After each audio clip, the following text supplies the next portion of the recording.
देश की राजधानी दिल्ली समेत समूचे उत्तर भारत में तापमान 46 डिग्री टेम्परेचर को भी पार कर गया। तो ऐसे में गर्मी से राहत पाने के लिए कोई पंखा यूज करता है, कोई कूलर, तो कोई एसी। लेकिन आजकल बहुत ऐसी खबरें आ रही हैं जहां पता लगता है कि एसी का या तो इंडोर या फिर आउटडोर जो है वो ब्लास्ट कर जाता है और उसकी वजह से कई लोगों की जानें भी गई हैं। आखिर इसकी वजह क्या है, बात करने के लिए हम आए हैं एक जगह दरियागंज में, जहां पर विशाल जी हैं जो कि काफी लंबे समय से जो हैं वो एसी में कारोबार करते रहे हैं। उनसे जानते हैं कि आखिर कहाँ पर चूक होती है, जिसकी वजह से ये जो चीज़ें आपको राहत देने के लिए बनी हैं, वो आपके लिए जानलेवा भी हो सकती है। विशाल जी इधर आइए। ये बताइए कि इंडोर या आउटडोर, इनमें ऐसा क्या होता है कि ब्लास्ट तक हो जाता है?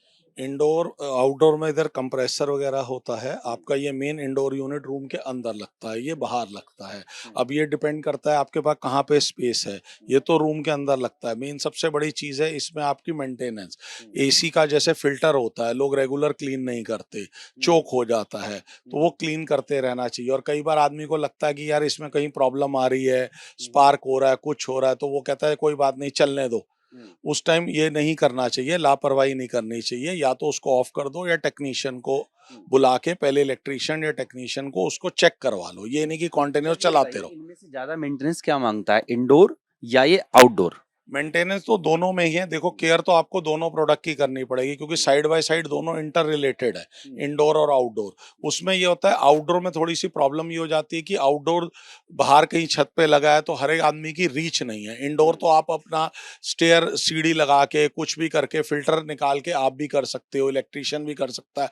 आउटडोर एक बार छत पे लग जाता है, कई बार लोग जाके चेक ही नहीं करते। हुँ। साल में एक बार सर्विस हुआ तो हुआ, नहीं हुआ तो उसको रनिंग करी जा रहे हैं। बेसिकली सर्विस बहुत ज़रूरी है, ऑथराइज़ चैनल से होनी चाहिए। कई बार क्या होता है, लोकल टेक्नीशियन आते हैं, वो गैस पूरी फिल अप करने की बजाय आपको सिर्फ टॉप अप कर देते हैं। जो R22, R32, 290 ये सब होती हैं। हाँ, ये गैस होती है, अगर हाँ। पूरी फिल करने की रिक्वायरमेंट है, वो सिर्फ टॉप अप कर जाता है कि हुँ। इतना हो कि आपका एसी चल जाए कुछ दिन के लिए, या गैस दूसरी डाल देते हैं, तो उसमें प्रॉब्लम आ जाती है। एक कंज्यूमर को क्या पता कौन-सी गैस है? वो कैसे सुनिश्चित करे कि कंज्यूमर जो को हुआ है यही सही है कि रिज़ल्ट। ऑथराइज़ चैनल से कराओ, कंपनी से करो, बाकायदा बिल लो आप। ऑथराइज़ जैसे वोल्टास जो भी ब्रांड आप लेते हो, हुँ, उसी ब्रांड के प्रॉपर चैनल से कराओ। और बेस्ट तो है कि कंपनी की तरफ से एएमसी कर लो। एनुअल मेंटेनेंस कॉन्ट्रैक्ट आते हैं आजकल कंपनी के, वो ही लो। हुँ, दूसरा से कोई फ़ायदा नहीं, दूसरा वाला आप करके जाएगा, वो इतना ट्रेंड तो है नहीं।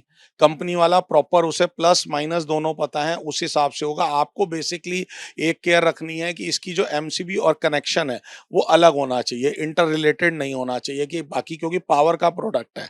बाकी आप लोड इसी पे डाल रहे हो सारा, तो वो ठीक नहीं है। एसी का जो भी आप वायरिंग करा रहे हो, वायरिंग हैवी होनी चाहिए। कई बार क्या होता है, पुरानी दिल्ली में 2 एसी लगे हुए हैं ऑलरेडी, उसमें एक और आदमी लगा लेता है, वायर तो वही है ना।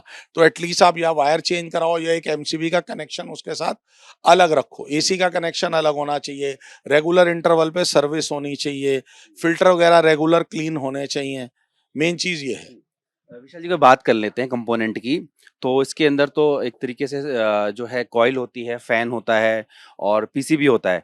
इसके अंदर जो है कॉइल और कंप्रेसर होता है। थोड़ा उसके बारे में बताइए थोड़ा? इसमें आउटडोर होता है। अब जैसे ये पोर्शन आप देख रहे हो, हुँ, इससे वेंटिलेशन जरूरी है। अगर हुँ, अब हम इसका रास्ता ही चौक कर हाँ। देंगे, ब्लॉक कर देंगे, गर्म तो हवा यहीं से बाहर हाँ, गर्म निकलती है। हवा यहाँ से बाहर जा रही है। अगर ये बाहर ही नहीं जाएगी, अंदर इससे आता है। अंदर से आ रही है। अगर अब ये बाहर नहीं जाएगी, इसको मैं ढक देता हूँ किसी चीज से, या छत पे पड़ा है कोई चीज, इस पे हुँ, गिर गई, कवर हो गया, तो उसको कैसे वे आउट है? कोई वे हुँ, आउट ही नहीं है। हुँ। बाहर तो जाना चाहिए ना, गर्म हवा तो बाहर जानी चाहिए। अगर वो बाहर ही नहीं जाएगी तो वो चोक होगा होगा।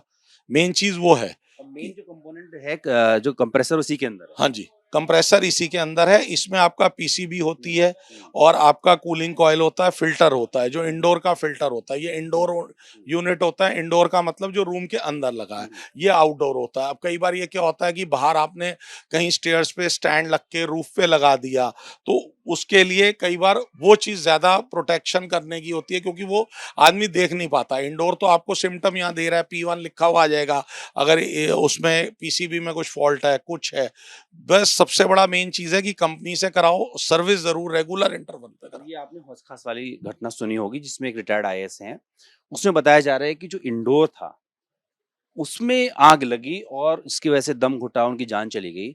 तो इसमें ऐसा क्या होता है कि ये ब्लास्ट कर सकता है या जल्दी आग पकड़ लेता है? देखो इलेक्ट्रिकल प्रोडक्ट है, उसमें जो वायरिंग है मेन है कि आपकी वायरिंग प्रॉपर होनी चाहिए, उसका एमसीबी का कनेक्शन सेपरेट होना चाहिए। अब वो वायरिंग प्रॉपर थी नहीं थी वो तो वही जाके बता सकता है कि किस रीजन से हुआ, बट जो मेन चीज आप कवर कर सकते हो वो यही कर सकते हो, अपनी एक तो मेंटेन कर सकते हो, सर्विस चैनल से करा सकते हो, फिल्टर वगैरह रेगुलर क्लीन कर सकते हो।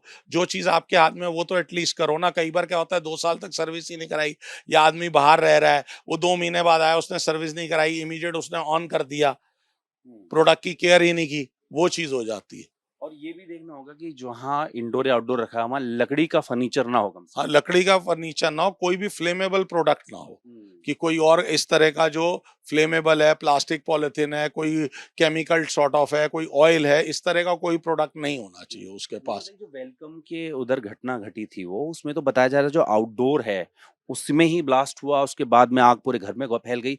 तो क्या कंप्रेसर ऐसे फटता है कि पूरे घर को सर आग ऐसे नहीं फटता, हीट ज्यादा है। अगर आपका टेम्परेचर बाहर का 44 है, अब इसमें इन्होंने वो कॉन्टिन्यूस यूज कर रहे हैं, उसको रेस्ट ही नहीं दे रहे। है तो प्रोडक्ट ही ना इलेक्ट्रिकल प्रोडक्ट, उसको एटलीस्ट आप 1 घंटे का या कुछ तो रेस्ट दोगे, आप कॉन्टिन्यूस चला रहे हो। फिर उसकी वेंटिलेशन का कोई सोर्स नहीं है। अगर वेंटिलेशन का सोर्स नहीं है तो फिर तो प्रॉब्लम आएगी आएगी।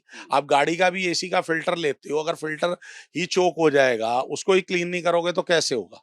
एक चीज और मेज हमने देखी है जब 45-46 टेम्परेचर होता है तो लोग क्या करते हैं कि जल्दी से रूम कूल हो जाए उसके लिए टेम्परेचर को जो है नीचे ले आते हैं। सोलह पे भी देखा है मैंने।